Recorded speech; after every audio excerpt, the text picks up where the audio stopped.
Hello my dear student, welcome back to Competitive Guider channel में आप सभी का स्वागत है। आज के इस वीडियो में हम लोग देखने वाले हैं क्लास 8 का पॉलिटिकल साइंस चैप्टर नंबर 3, जिसका नाम है संसदीय सरकार। हम लोग इस चैप्टर का प्रश्न उत्तर देख रहे हैं, जिसमें आज की इस वीडियो में हम लोग अति लघुतरीय और लघुतरीय दोनों प्रकार के प्रश्नों का उत्तर देखेंगे। क्लास 8 से रिलेटेड और भी वीडियो आपको चैनल पे मिल जाएगा। आप लोग चैनल के प्लेलिस्ट को चेक करिए, तो वहाँ से क्लास 8 से रिलेटेड और भी वीडियो आपको मिल जाएंगे। और भी वीडियो का लिंक आपको डिस्क्रिप्शन में मिल जाएगा, आप वहाँ से भी उसको एक्सेस कर सकते हैं। साथ में इस वीडियो का पीडीएफ भी आपको डिस्क्रिप्शन में मिल जाएगा, जहाँ से आप डाउनलोड करके इसको आप खुद से भी आंसर राइटिंग कर सकते हैं। तो चलिए फटाफट से स्टार्ट करते हैं आज के इस वीडियो को और इसमें देखते हैं प्रश्न उत्तर को।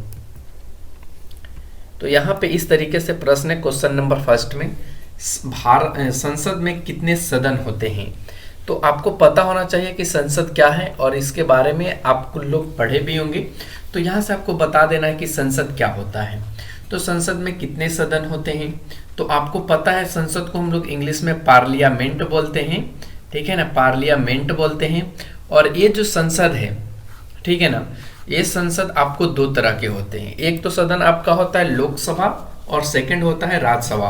इसको संसद बोला जाता है, ध्यान रखेंगे। चलते क्वेश्चन नंबर 2 पे। क्वेश्चन नंबर 2 कहता है कि राज्यसभा के सदस्यों का चुनाव कितने वर्षों के लिए होता है। तो राज्यसभा के जो सदस्य हैं उनका चुनाव कितने वर्ष के लिए होता है, तो इनका 6 वर्ष के लिए होता है। तो आप सभी के जहन में सवाल उठ रहा होगा कि राज्यसभा के सदस्य कौन होते हैं। तो इसके बारे में हम डिटेल से चर्चा करेंगे अगले वीडियो में, क्योंकि यहाँ पे हम लोग केवल और केवल आंसर क्वेश्चन देखेंगे। अगले वाले वीडियो में हम लोग डिटेल से पढ़ेंगे। इस चैप्टर का हम यहाँ पे डिटेल से पढ़ाने वाले हैं, तो आप सभी बने रहें। यदि नए हो तो सब्सक्राइब कर लो, प्रतिदिन आपको वीडियो का नोटिफिकेशन मिलते रहेगा, जिससे आप उसको एक्सेस कर सकते हो। चलते क्वेश्चन नंबर 3 पे। 3 में कहता है कि आमतौर पर लोकसभा का चुनाव कितने वर्षों पर होता है। देखो, राज्यसभा कहने का मतलब यहाँ पे होता है जिसमें आम लोग शामिल ना हो, उसको हम लोग राज्यसभा कहते हैं। और लोकसभा कहने का मतलब लोक का मतलब ही होता है आम लोग, ठीक है। आम लोग कहने का मतलब हम सब लोग, ठीक है ना। तो आमतौर पे जो लोकसभा का चुनाव होता है वो 5 वर्षों पर होता है। तो इसका सही जवाब क्या हो जाएगा, 5 वर्ष पे। क्वेश्चन नंबर 4 कहता है कि भारत में किस प्रकार की सरकार है। यानी आपको बताना है कि भारत में जो सरकार है वो किस प्रकार की है। तो उत्तर में हमने यहाँ पे लिखा है संसदीय सरकार, यानी भारत में संसद के अनुसार ही सरकार का गठन किया जाता है। चलते हैं नेक्स्ट क्वेश्चन, क्वेश्चन नंबर 5 पे। क्वेश्चन नंबर 5 में कहा है कि लोकसभा में बहुमत के लिए सदस्यों की कितनी संख्या आवश्यक है, ठीक है ना। यहाँ पे आपको आवश्यक लिखा गया, थोड़ा सा आप इसको करेक्शन कर लेंगे यहाँ पे, ठीक है ना। आवश्यक है, तो इसका सही जवाब होगा लोकसभा में बहुमत के लिए कम से कम आपको 272 सीट लाने होंगे या 272 सदस्य होने चाहिए, तभी आपका बहुमत होगा। चलते क्वेश्चन नंबर 6 में। 6 में कहता है कि लोकसभा में सदस्यों की कुल संख्या कितनी होती है। तो इसका सही जवाब है 543 और अधिकतम 552 तक हो सकती है। यानी अभी के डेट में जो लोकसभा में सदस्यों की जो संख्या है वो 543 है और ज़्यादा से ज़्यादा 552 हो सकता है। चलते हैं नेक्स्ट क्वेश्चन, क्वेश्चन नंबर 7 पे। 7 कहता है कि भारत में राज्यसभा में मनोनीत सदस्यों की कितनी संख्या निर्धारित है। यानी जो राज्यसभा है उसमें कितने मनोनीत सदस्य की संख्या है। और आपको ये भी पता होगा कि जो मनोनीत सदस्य हैं ये राष्ट्रपति के द्वारा मनोनीत किए जाते हैं। और मनोनीत कहने का मतलब राष्ट्रपति उसको अपने अनुसार उसका चयन करता है, वो खुद से देख करके उस व्यक्ति को चयन करता है और उसी सदस्य को मनोनीत सदस्य कहा जाता है। तो इसका सही जवाब हो जाएगा 12 सदस्य। और ये किसके द्वारा किया जाता है, तो राष्ट्रपति के द्वारा। चलता है क्वेश्चन नंबर 8 में। क्वेश्चन नंबर 8 का 8 नहीं है, अब हम लोग लघुतरीय प्रश्न की ओर बढ़ेंगे। लघुतरीय प्रश्न आपको यहाँ से बताना है इसका उत्तर, तो आइए इसको भी देख लेते हैं। तो लघुतरीय प्रश्न का क्वेश्चन नंबर 1 कहता है कि गठबंधन सरकार का अर्थ स्पष्ट करें। यानी गठबंधन सरकार क्या होता है, इसके बारे में आपको यहाँ पे जानकारी देना है। तो चलिए इसके बारे में मैंने यहाँ पे लिखा है कि लोकसभा में जब किसी एक दल को बहुमत प्राप्त नहीं होता है, तब सर्वाधिक बहुमत प्राप्त करने वाले दल अन्य दलों से बहुमत जुटाकर सरकार बनाने का दावा पेश करता है, तो इस तरह के सरकार को गठबंधन सरकार कहा जाता है। यानी आपने यहाँ पे क्या देखा कि लोकसभा में कोई एक दल को बहुमत प्राप्त नहीं हुआ। बहुमत कहने का मतलब 272 सीट नहीं आया, ठीक है। तो ये किसी अन्य दल के साथ क्या करता है, संजोग करता है। जैसे मान लो इसके पास 250 आया, मान लो ये आपका बीजेपी है, ठीक है ना, ये आपका यहाँ पे कांग्रेस है, ठीक है ना, कांग्रेस है, और ये यहाँ पे आपका मान लो आरजेडी है या कोई भी और भी पार्टियां हैं। अब मान लो इसके पास 250, तो ये आप यहाँ से जो 72, यानी कहने का मतलब यहाँ पे जो 22 सीट बचा, ठीक है ना, ये 22 सीट इन दोनों से साझा करेगा, और उसके बाद यहाँ पे ये 272 सीट का ये सरकार बनाएगा, और ये सरकार बहुमत से प्राप्त ना होकर के सभी अन्य दलों से मिल करके बना होता है। तो ऐसे सरकार को हम लोग क्या कहते हैं, गठबंधन सरकार कहते हैं। समझ में तो आ गया होगा। चलते हैं नेक्स्ट क्वेश्चन पे। नेक्स्ट क्वेश्चन कहता है कि गठबंधन सरकार क्यों बनानी पड़ती है।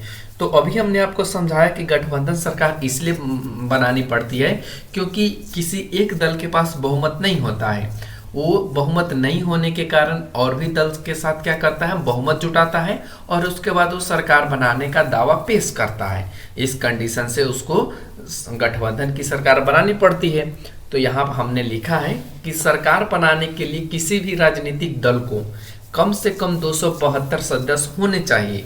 यदि इससे कम हो तो अन्य दलों से बहुमत जुटाकर सरकार बनाने पड़ते हैं, और ऐसा इसलिए ही करना पड़ता है राजनीतिक दल को।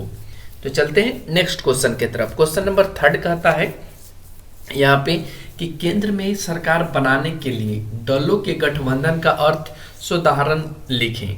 यानी सरकार बनाने के लिए दल के गठबंधन क्यों है, क्या उनका अर्थ है, इसका उदाहरण दे करके आपको बताना है।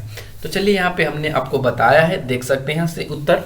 हमने यहाँ पे लिखा है कि संसद में 543 निर्वाचित और 2 मनोनीत सदस्य होते हैं। संसद में कितने होते हैं, तो यहाँ पे आपको देखने को मिलेगा 500, कुल टोटल 543, जिनमें से 2 मनोनीत सदस्य होते हैं। सरकार बनाने के लिए किसी भी दल के पास 272 सदस्य होने चाहिए, जिसको हम लोग ऐसे भी बोल सकते हैं 272 सीट होने चाहिए, ठीक है। तो 272 सीट होने चाहिए। जब किसी भी दल के पास 272 सदस्य नहीं हो तो वो क्या करता है कि अन्य से बहुमत प्राप्त करता है, यानी अन्य से बहुमत जुटाकर सरकार बनाई जाती है, जो गठबंधन सरकार कहलाती है। उदाहरण के लिए आप देख सकते हैं कि 1977 में जनता पार्टी की सरकार में भारतीय जनसंघ, भारतीय क्रांति दल, समाजवादी पार्टी, बागी कांग्रेसी नेताओं, इन सभी का यहाँ पे संयोग से सरकार बना था। तो आप यहाँ पे देखें, उदाहरण हमने यहाँ पे दिया है और साथ में क्यों हुआ ये भी आपको समझाया है। चलते हैं नेक्स्ट क्वेश्चन की तरफ। नेक्स्ट क्वेश्चन में कहता है कि लोकसभा का सदस्य निर्वाचित होने की योग्यताएं क्या क्या है, यानी योग्यता आपको बताना है। तो चलिए हमने यहाँ पे लिखा है कि लोकसभा का सदस्य निर्वाचित होने की योग्यता निम्न है, जिनमें से आपको निम्न शर्तों को पूरा करना होगा। फर्स्ट, कि वो भारत का नागरिक होना चाहिए। साथ में नागरिक तो वो है ही, कम से कम उसकी उम्र जो होनी चाहिए वो 25 ईयर्स होनी चाहिए। साथ में वो किसी भी लाभ के पद पर नहीं हो, और इसके बाद, ठीक है ना, और इसके बाद एक और भी शर्त होता है कि वो दिवालियापन ना हो, ठीक है ना, तभी कोई भी सदस्य या कोई भी व्यक्ति लोकसभा का सदस्य बन सकता है या उससे निर्वाचित करने की योग्यता माना जा सकता है। चलते क्वेश्चन नंबर 5 पे। 5 कहता है कि राजनीतिक दलों का मुख्य काम क्या है, ये आपको बताना है।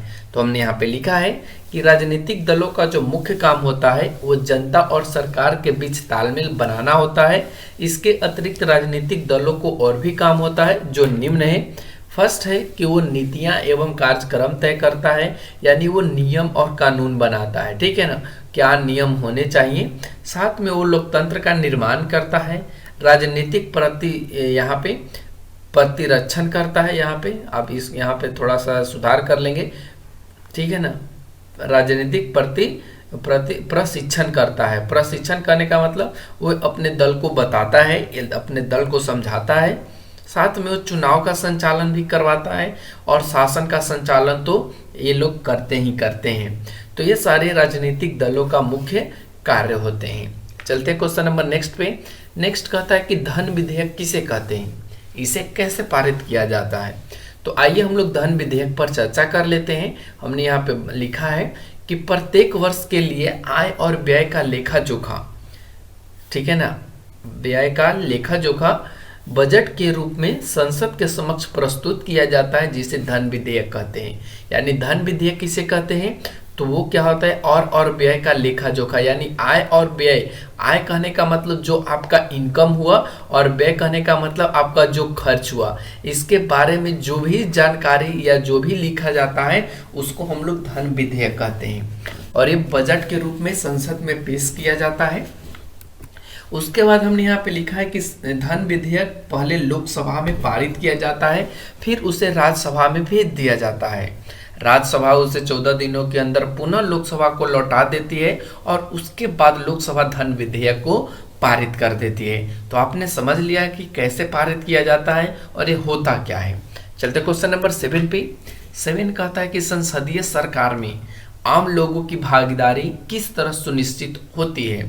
तो बताना है कि जो संसदीय सरकार है उसमें आम लोग कहने का मतलब हम जनता किस तरीके से भाग लेते हैं। तो उत्तर हमने यहाँ पे लिखा है कि संसदीय सरकार में आम लोगों की अप्रत्यक्ष रूप से भागीदारी होती है, जिसमें आम लोग अपने मत का उपयोग कर प्रतिनिधियों का चयन करता है।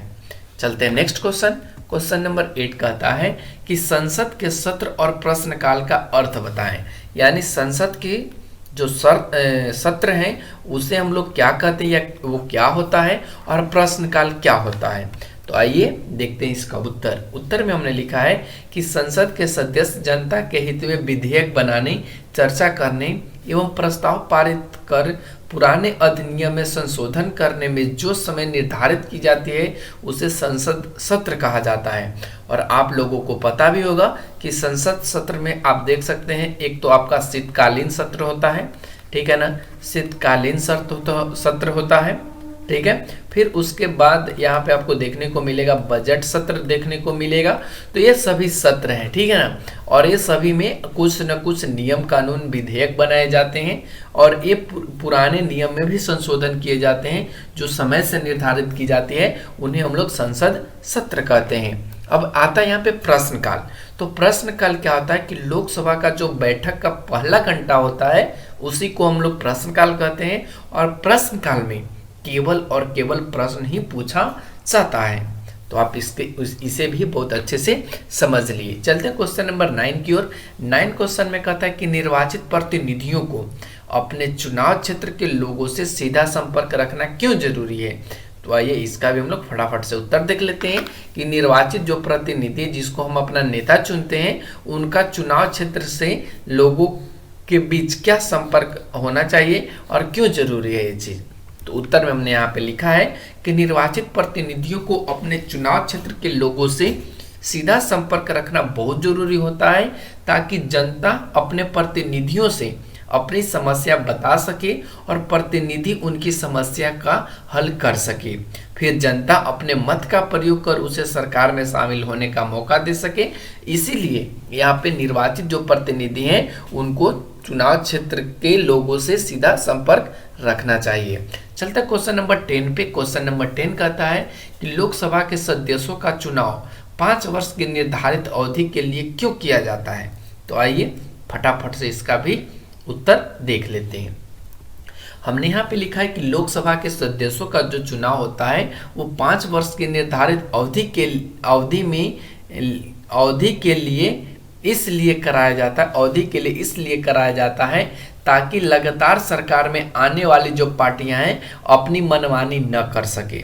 जनता जिसे चाहे उसे अपना प्रतिनिधि चुने जो एक अच्छे कार्यपालिका का दायित्व निभा सके। और इसलिए चुनाव जो होता है वो 5 वर्ष की निर्धारित अवधि पर दोबारा करा दिया जाता है। तो इस तरीके से हमने क्वेश्चन नंबर 10 भी देख लिया। तो इस चैप्टर में बस इतना ही क्वेश्चन है, फिर अगले चैप्टर की बात अगले वीडियो में करेंगे। Thanks for watching, take care, bye bye. Channel पे बने रहें, वीडियो अच्छा लगे तो लाइक शेयर एंड सब्सक्राइब करें।